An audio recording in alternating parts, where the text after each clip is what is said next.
La caída de Israel. En esta etapa se relata el hecho de que la nación de Israel, el instrumento que debía llevar la luz a las naciones, sufrió una caída. Esta caída le resultó a la humanidad, un retraso en su proceso de restauración.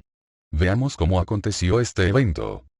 Durante los años de paz, el rey Shelomo decidió seguir los consejos de sus esposas de origen pagano, que por cierto eran uniones ilícitas según la Torá, para incursionarse en las costumbres del mundo pagano que lo circundaba, hasta el punto de llegar a adorar a otros dioses. Veamos el versículo que relata el pecado del rey Shelomo. Primera de Reyes 11, 4 al 6. En su edad avanzada, sus esposas hicieron que el corazón de Shelomo se desviara tras otras deidades, y no fue tan íntegramente devoto a Yahweh su Elohim como lo había sido su padre David.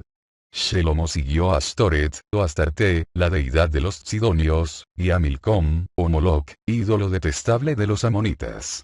Shelomo hizo lo que desagradaba a Yahweh y no permaneció leal a Yahweh como su padre David. Como resultado del pecado del rey Shelomo, el reino de Israel sufrió las consecuencias del mismo. Veamos en qué consistió este castigo. Primera de Reyes 11, 11 al 13. Entonces Yahweh le dijo a Shelomo: por cuanto eres culpable de esto, no has guardado mi pacto y las leyes que yo te mandé, te arrebataré el reino y se lo entregaré a un servidor tuyo, este era Jeroboam o Jeroboam. Pero por amor a tu padre David, no lo haré en tus días. Lo arrebataré de las manos de tu hijo, este era Rehoboam o Roboam. Sin embargo, no le arrebataré todo el reino. Le daré a tu hijo una tribu, por amor a mi siervo David y por amor a Jerusalén, que yo he elegido. Para comprender el porqué de este castigo, es necesario recordar la forma en la cual se llevó a cabo el pacto que hizo el Eterno con Abraham. Analicemos ese pasaje de Génesis 15. Algún tiempo después, vino la palabra de Yahweh a Abraham en una visión. Dijo: no temas, Abraham, yo soy un escudo para ti. Tu recompensa será muy grande. Lo llevó afuera y le dijo: mira al cielo y cuenta las estrellas, si puedes contarlas. Y añadió: así será tu linaje. Y él dijo: Adonai Yahweh, ¿cómo sabré que voy a poseerla? Él le respondió: tráeme una novilla de 3 años, una cabra de 3 años, un cordero de 3 años, una tórtola y un ave joven. Él le trajo todo esto y los cortó en 2, poniendo cada mitad frente a la otra, pero no cortó el ave. Cuando se puso el sol y se hizo muy oscuro, apareció un horno humeante, y una antorcha llameante que pasaba por entre las mitades. En aquel día Yahweh hizo una alianza con Abraham y, para comprender este pasaje es necesario ponerlo bajo el contexto cultural correcto. Veamos. El hecho de partir los animales al momento de celebrar un pacto entre dos personas, era una práctica normal.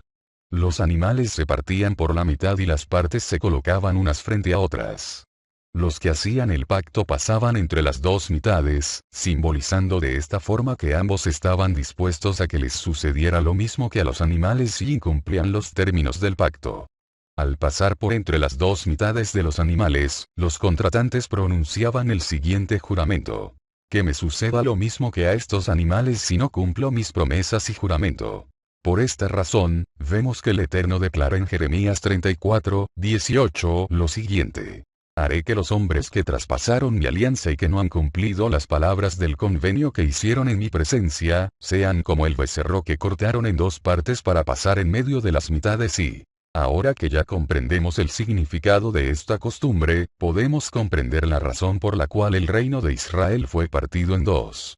A causa de la transgresión del rey Shelomo, el reino de Israel sufrió las consecuencias previamente dictadas en el pacto entre el Eterno y nuestro padre Abraham. Entonces, regresemos a nuestro diagrama para registrar lo que ya hemos analizado. Primero, tenemos ya diagramado el plan inicial del Eterno, es decir, el establecimiento de su reino en la tierra. Segundo, la caída del ser humano, evento que deja truncado el plan del Eterno.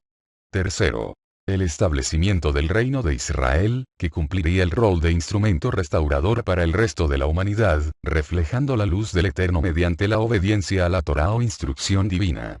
Y ahora, procedamos a diagramar la siguiente etapa: la caída de Israel. Este evento se registra al inicio del 4º milenio. Bueno, diagramado esto, continuemos con nuestro estudio cronológico de las Escrituras. Procedamos a analizar más detenidamente la división del reino de Israel. Veamos el siguiente versículo.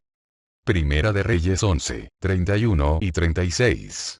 Así ha dicho Yahweh el Elohim de Israel. Voy a arrebatarle el reino de las manos a Shelomo, y a ti, Jeroboam, te daré 10 tribus, y, a su hijo, Rehabam, le daré una tribu, para que mi siervo David tenga en él una lámpara delante de mí en Jerusalén, la ciudad que yo me he elegido para establecer mi nombre. Después del tiempo de Shelomo, el reino de Israel se dividió en dos reinos conocidos como las dos casas de Israel. El reino sur llegó a ser conocido como el reino de Yehudá. El reino norte llegó a ser conocido como el reino de Israel o Efraín en honor a su más prominente tribu. Veamos cómo se llevó a cabo la distribución de las 12 tribus de Israel. El reino de Efraín o reino norte, consistía de 10 tribus. Estas son: Reubén, Shimón, Dan, Naftalí, Gad, Asher, Issacar, Zebulún, Menashe y Efraín.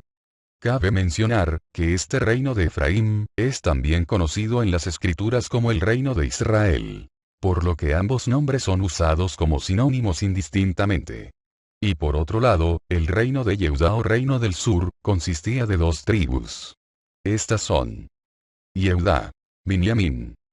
Con respecto a la tribu de Leví, sabemos que ésta estaba distribuida entre los dos reinos ya que había sido apartada para servicio del Eterno y por ende no podía ser contada para Israel. Se puede apreciar en el mapa expuesto, el área identificada con color amarillo, corresponde al territorio asignado al reino de Efraín. Y el área identificada con color morado, al del reino de Yehudá. A pesar de haber sido dividido el reino de Israel, las dos casas resultantes continuaban con la transgresión del pacto de guardar la Torá del Eterno. Veamos el versículo que relata la continua transgresión a la Torá por parte de las dos casas de Israel. Jeremías 3, 6 al 10. Yahweh me dijo en los días del rey Usziah: ¿has visto lo que ha hecho la rebelde Israel, oh Efraín, yendo a todo monte alto y bajo todo árbol frondoso, y prostituyéndose allí? Yo pensé: después que ella hizo todo esto, volverá a mí. Pero no volvió. Y lo vio su hermana, la desleal Yehudá. Yo noté: como la rebelde Israel, oh Efraín, había cometido adulterio, yo la despedí y le di carta de divorcio. Pero su hermana, la desleal Yehudá, no tuvo temor, ella también fue y se prostituyó. Ciertamente, el país se contaminó por su inmoralidad casual, cuando ella cometió adulterio con la piedra y con el árbol. Y después de todo esto, su hermana, la desleal Yehudá, no volvió a mí con todo su corazón, sino con insinceridad, declara Yahweh.